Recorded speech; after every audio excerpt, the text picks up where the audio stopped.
Hello friends, my name is Abhay Kumar and today we are going to talk about history writing and how history writing has been distorted by the state agenda. Friends, you know very well that Hindutva forces are in power, and one of the major concerns of Hindutva forces is to rewrite history. In fact, they are not rewriting history, they are distorting history, and they are trying to saffronize history. For them, India is nothing but for them, India is only Hindu India, rather, India is a Brahminical India. But the reality is that India is multicultural India, where people from different faith, different religion has been living in peace for several centuries, and the culture of India has been composite. So what has happened recently that UGC has proposed a syllabus or a curriculum where they are going to exclude so many things, and they are trying to rewrite history, they are trying to distort history. Professor Ali Nadim Rezavi from Aligarh Muslim University is joining us. He teaches medieval history at Aligarh Muslim University. Aligarh Muslim University is well known. Professor Irfan Habib, Satish Chandra, Tara Chand, and Shirin Muswi. So many eminent historians have been teaching there. So we will be asking questions from Nadeem Sahab, and he will be giving us answer, and also he will guide us that how secular and democratic India will fight that communal assault. Thank you very much, sir, for joining. Thank you, Abhay, for asking me to join your program. I feel honored, and I would try my best, whatever I know about the thing, to Sir, answer in you fact, accordingly. we came to know about what is the proposed history curriculum through your post on social media. So, what is the scene? What they are doing to harm history writing? What is their new agenda? Please educate us, sir. Dr. Abhay Kumar, I mean, this is actually not a new agenda at all. This is an agenda with which they came up with long time back when the NDA government was formed years back. And at that time, there was this attempt to saffronize our education, especially the curriculum of history. Uh, Probably all of you must be remembering that the NCRT syllabus, the course books, which had been there since long, authored by such stalwarts as Professor Romila Thapar, Professor Satish Chandra, Professor Bipan Chandra, Professor Arjun Dev, they were done away with. And there were attempts which were made to tailor history as per the RSS agenda. Although the difference between that particular moment of time, that is the late 70s, and now, is that in the earlier phase, it was just a very hesitant step which they had taken. They just wanted to remove certain sections. They wanted to remove the so-called Marxian influence on the writing of Indian history. Their attempt was unsuccessful, although they were successful in removing those very good textbooks which had been written by these stalwarts, and they were replaced by another set of textbooks which were again written by some of our friends. For example, people like Najaf Haider, Farhat Hassan, and a large number of other, well-read historians were involved in the writing of those textbooks, which are prevailing almost till date. Still, there was a dilution of the rigor which had been earlier there in the textbooks of Bipan Chandra, Satish Chandra, and R.S. Sharma, for that matter, for ancient India. That was a very powerful textbook which had been there in the course, but they were removed. But with the new syllabus, they started claiming, especially the Congress government, that they are going to introduce new type of things which had not been taught before. They told us that culture would be emphasized. So there were a number of chapters on miniatures, on paintings, on art and architecture, and other such themes which were added to these syllabus. Although that led to some dilution of the very important topics which had been earlier taught. So, in a way, whatever attempts had been made during the period of Atal Bihari Vajpayee, they failed. I would also remind you of the attempt which was made by Professor Irfan Habib, R.S. Sharma, Robina Thapa, and others when they opposed the move of saffronization of our education. During that period of time, they came up with long notes and critiques of that system, which are true even till date. Now, since 2-3 years, or should I say that from 2014 itself, serious attempts have once again been made to water down the historical content of what is being imparted to our young students, and to replace the historical content with watered down myths which actually have nothing to do with history. Now, for example, if you look at the proposed syllabus, which the ministry has come up with, which is available on the Rajya Sabha website, which you would see that the first paper which they propose to introduce is, and this is before me, it is called as Idea of Bharat. So that sets their agenda, what actually they want. I mean, there is a unilinear approach towards history. I mean, history is something which is very progressive. I mean, there are many ups and downs in what actually happened in the past. But here, there is an attempt to show that there was uniformity throughout, from day one to the last. There was no development, there was nothing. पहले दिन से हम भारतवर्ष थे, आज भी हम भारतवर्ष हैं.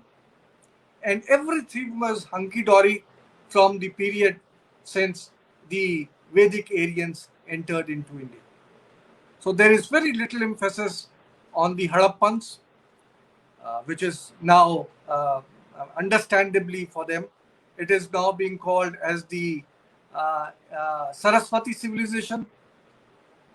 You know that the attempt to locate somehow a mythical river was being made since a number of years. Two wells were being dug, grounds were being dug, so that artificial water can be shown कि ये देखिए पानी अंदर से निकल रहा है. And all those serious historians who had been objecting to that, people like Irfan Habib, who wrote very powerful articles.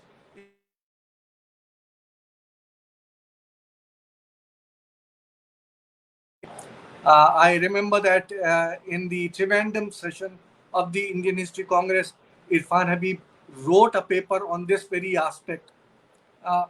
So all those historians are now being tried to be sidelined. So once you start with the syllabus of history, you start with Bharatvarsh. And as you proceed, the students would have no idea at all whether there was any caste divisions in our society, whether there was any regressive form where the Shudras, the Antyajas, the Chandalas, whether they were being discriminated against or not. In fact, there is a whole attempt to hide the Dalit and the down the history of the Dalits and the downtrodden. Apart from that, the second agenda which appears in the new syllabus which they are coming up is to underplay, or should I say ignore, the long, medieval past. Modi ji has been giving us speeches since 2014 के हजार साल की गुलामी. This is what he has been stressing. लेकिन now suddenly when you look at the syllabus, that hazar saal, 1000 years of medieval rule has been, concentrated into a few chapters only. And it is very interesting also to note that who are the people from the past medieval who are being actually emphasized. Akbar is not being mentioned at all. In the new syllabus, Akbar finds no mention. The Ganga Jamni Tehzeeb finds no mention. The policy of Sulekul finds no mention. What finds mention is Aurangzeb. What finds mention is the Hindu Padshahi without understanding the term as was proposed by Shivaji. In fact, in the textbooks which were written earlier by Satish Chandra, the term had been very effectively, explained that Hindu Padshahi did not actually mean the Hindu Raj at all, the way we understand it. The term Hindu during that period had, no relevance as far as any religion was concerned. But that has all been glossed over and replaced by a synopsis which is biased towards the upper caste, which is communal, which tries to demonize the minorities, whether they are Muslims or others, and just to highlight the Vedic past which India had. Sir, history writing has always been a project of a state. And when they are politically powerful, and when they are winning elections after elections, and we know what is the history of, let's say, the Hindutva organization. So without having some changes in political field, do you think that we will be able to stop it? Or I should say that without creating that secular consciousness, will that political result be achieved? So what is your view, sir? Well, you are correct when you say that, history is a subject or the curriculum which is being taught to the students, whether it's history or political science, or for that matter, economics or any other subject, is actually decided by the governments which are in power.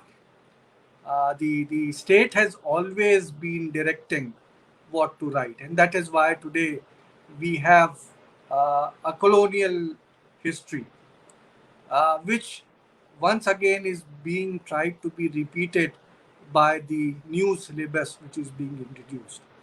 Having said that, let me also remind you that even as far as our colonial masters were concerned, although they were imposing whatever they wanted to be taught in the syllabus of their time, but still a free hand was given to the historians to decide what to include, what not to include. This is, I think, for the first time that historians have been relegated to a corner, and it is only and only the government and its cohort who are going to decide what our students should be taught or not taught. History can never be a science. It is always a subject which has its biases. But the attempt of a historian is always to look at the past through the lens of the sources, primary sources of that particular period. Remember that there were, right-wing historians even during the colonial period, or even during the period which predates Modi ji. We had people like R.C. Majumdar, for example, or for that matter, we had people like B.R. Grover. But basically, all of them were historians first and ideologues afterwards. Unfortunately, today, as I said, that it is only and only the Hindutva and a particular viewpoint which is being put forward at the expense of the historical facts.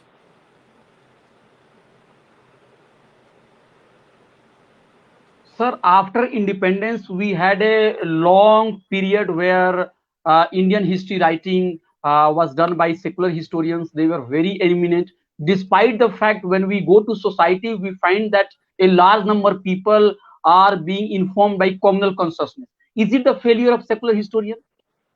I would agree with you, yes. Although, for a larger period of time, it is the common historians, actually the professional historians, I would not say the secular historians, I would say the professional historians were ruling the roost, which included, as I have named some of them, people like Majumdar, people like Grover.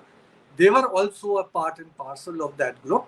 So they were rightists, they were leftists, they were centrists, they were nationalists, they were all type of historians, but basically they were the historians. And I would tend to agree with you to say that somehow the professional historians failed to put forward their message as far as the masses were concerned. The first thing why they failed was that possibly uh, much emphasis was not given to the language of the masses. Most of the professional historians of some worth were writing books only and only in English. A large section of our population depended on indigenous languages, for example, Hindi. This is true mostly for the Hindi belt, and they were depending on third and fourth grade writers who were writing books for them. And unfortunately, the works of people like Irfan Habib, Satish Chandra, and others did not percolate down to the masses.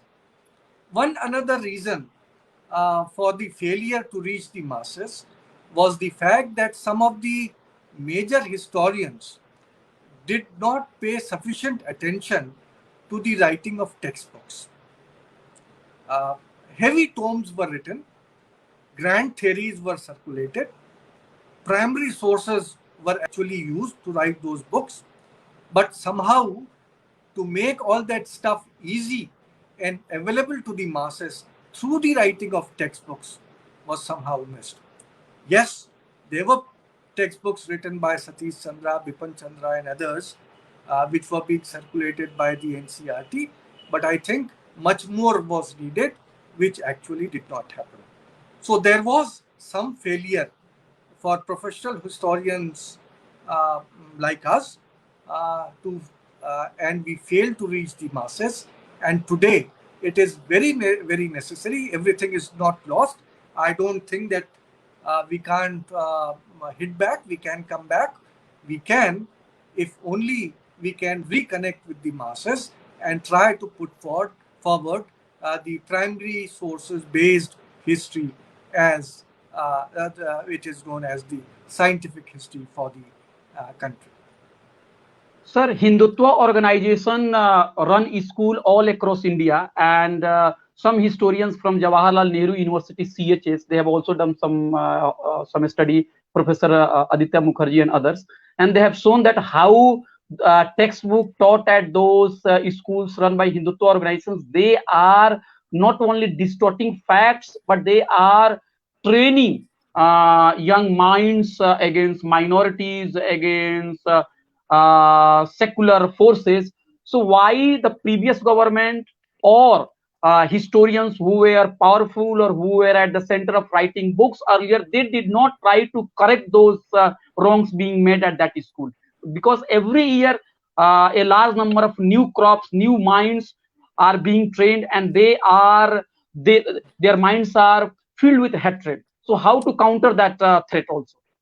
I, you know, this argument which we are putting forward, you are also saying the same thing, and that is what I had argued. But that is only partially correct.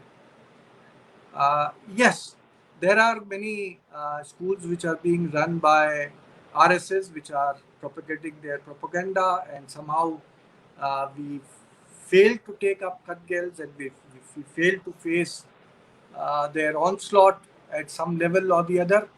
Um, that's a fact. But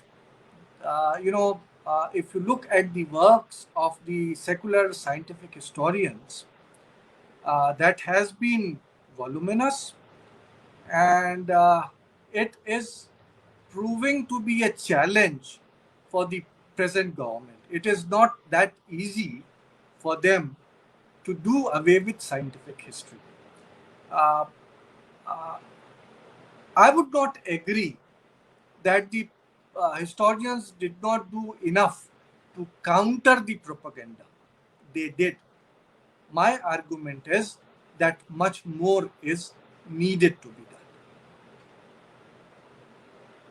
Sir, if your argument is believed, then why there has been such a big mobilizations in favor of demolitions of Babri Masjid and also creations of Ram Temple, and the Hindutva narrative and communal narrative is so powerful that even secular parties and their leaders are forced to, in many cases, they are forced to buy or mouth the argument or the narrative set up by the Hindutva forces. For example, we have seen that even at the time of pandemic, when people were not given even the medicines, Ram Janam Bhoomi Shilanyas was being done. Prime Minister himself went there and he did the puja, violating all COVID guidelines.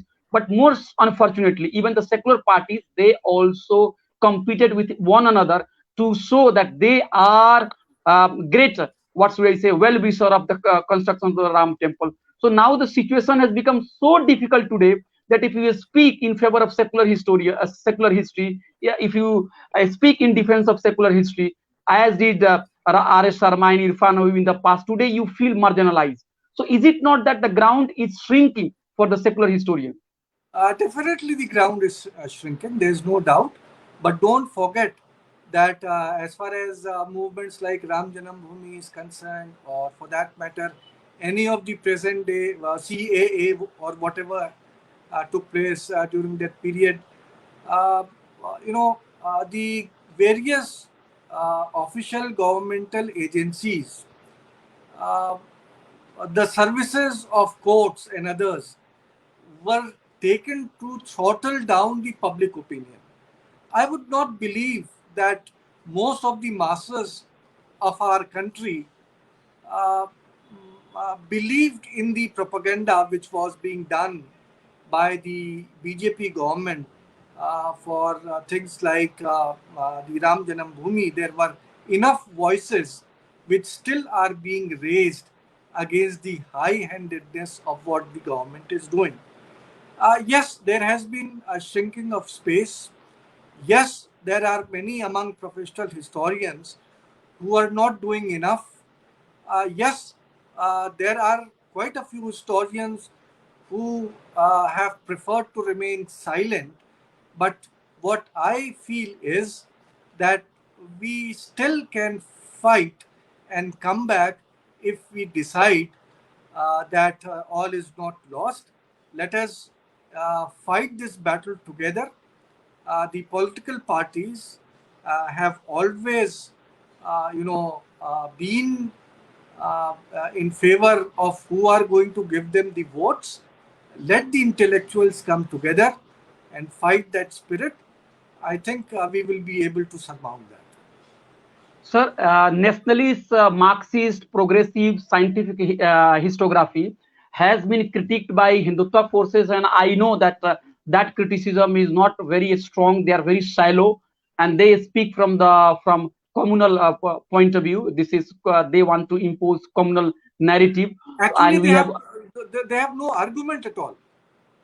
Okay, so their argument we have already taken up, but there has also been a powerful critique from the marginalized community, and they argue, and I could give the example from the modern history because I am a student of modern history and I know that period more than than the other period. That when the modern period is being written, the contributions of marginalized caste and their leaders, they were not given sufficient attentions, and the history is written in some sort of what should I say, teleology, where one party or a few leaders from one grand old party were kept at the center. For example, I would give two examples. You see the modern textbook, how much space is given to Ambedkar and how much space is given to Iqbal and even the Sir Syed Ahmad Khan. I think they are put within a small box. So will you accept that even the secular historians who did who definitely corrected many wrongs done by the previous historians, like let's say Orientalists or utilitarians or nationalists, they corrected many things, but they were also not able to incorporate the vices from the margin, because the social background and social compositions of these historians were from the upper caste or the elite background. Your argument, sir?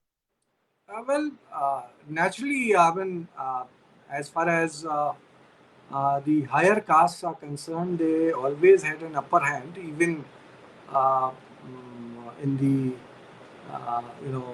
look at the Marxist historians or the elite groups of historians, those who call themselves as scientific historians. The higher caste within them also uh, is reflected much more than the lower caste. That is always there. Uh, but I would not agree with you if you say that the contributions of Ambedkar were not highlighted by the historians or by the textbooks which were there.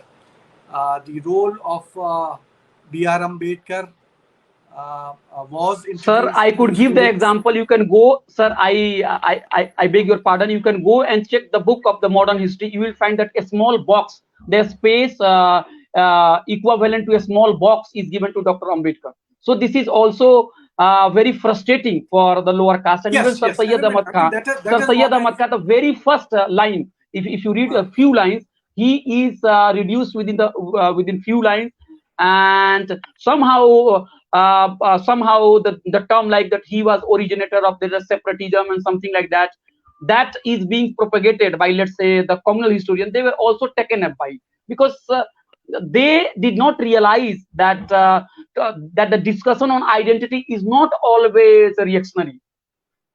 there, I would agree with you. I would not say that they were ignored to the level that nothing was discussed about them. But I would agree with you that the quantum of material which was needed for them to be introduced to the students was missing, and much more was needed to be done. There, as far as the lower caste leaders are concerned, the contribution of the Dalits is concerned, the contribution of people like Sir Syed Ahmad Khan is concerned. Yes, there has been some lack therein, but they were not totally ignored. Even Phule is not mentioned, Savitri Bai Phule is not mentioned. Well, Phule is mentioned, but I mean, all of them are mentioned. But you are correct to say that the amount of material which with which they should have been introduced, that is not there. But the fact that there was Mahatma Phule, their students are being made aware of that, even if it's only a small paragraph. But if you look at the present synopsis, which now is being recommended, everything has gone No, except I am for not one or two supporting, names. sir. I am not Yeah. supporting communal historiography. I am So, critiquing yeah, that yeah. secular historiography. This is No, internal critique. Yes. my critique of the present one is that there is always development, evolution towards a betterment. Whatever was, I mean, when they said that there are certain lacunas in the syllabus which should be looked after, no one has any fight on that. As you rightly pointed out, there are certain aspects which had not been highlighted to the extent that they should have been highlighted. The whatever now revision was being done should have been in a fashion where there would have been a chapter added on Ambedkar, a chapter added on Phule, and so on and so forth. I would have had No issues with that.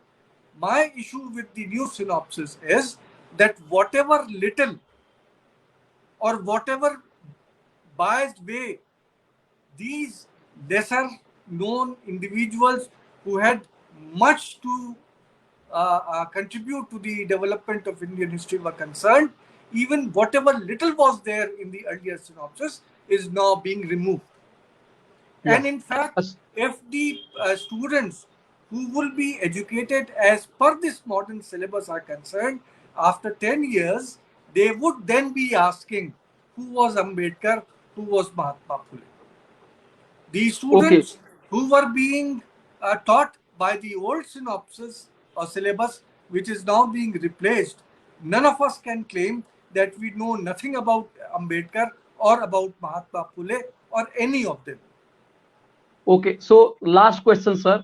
Learning from our mistakes from the past and looking at the challenge from the Hindutva forces who are trying to distort history, who are trying to communalize history, who are trying to saffronize history, and they are trying to kill idea of secular India, democratic India. What steps should we take? What role historians should take? What role students should take? And what role common citizens should take? Your suggestions. The last question.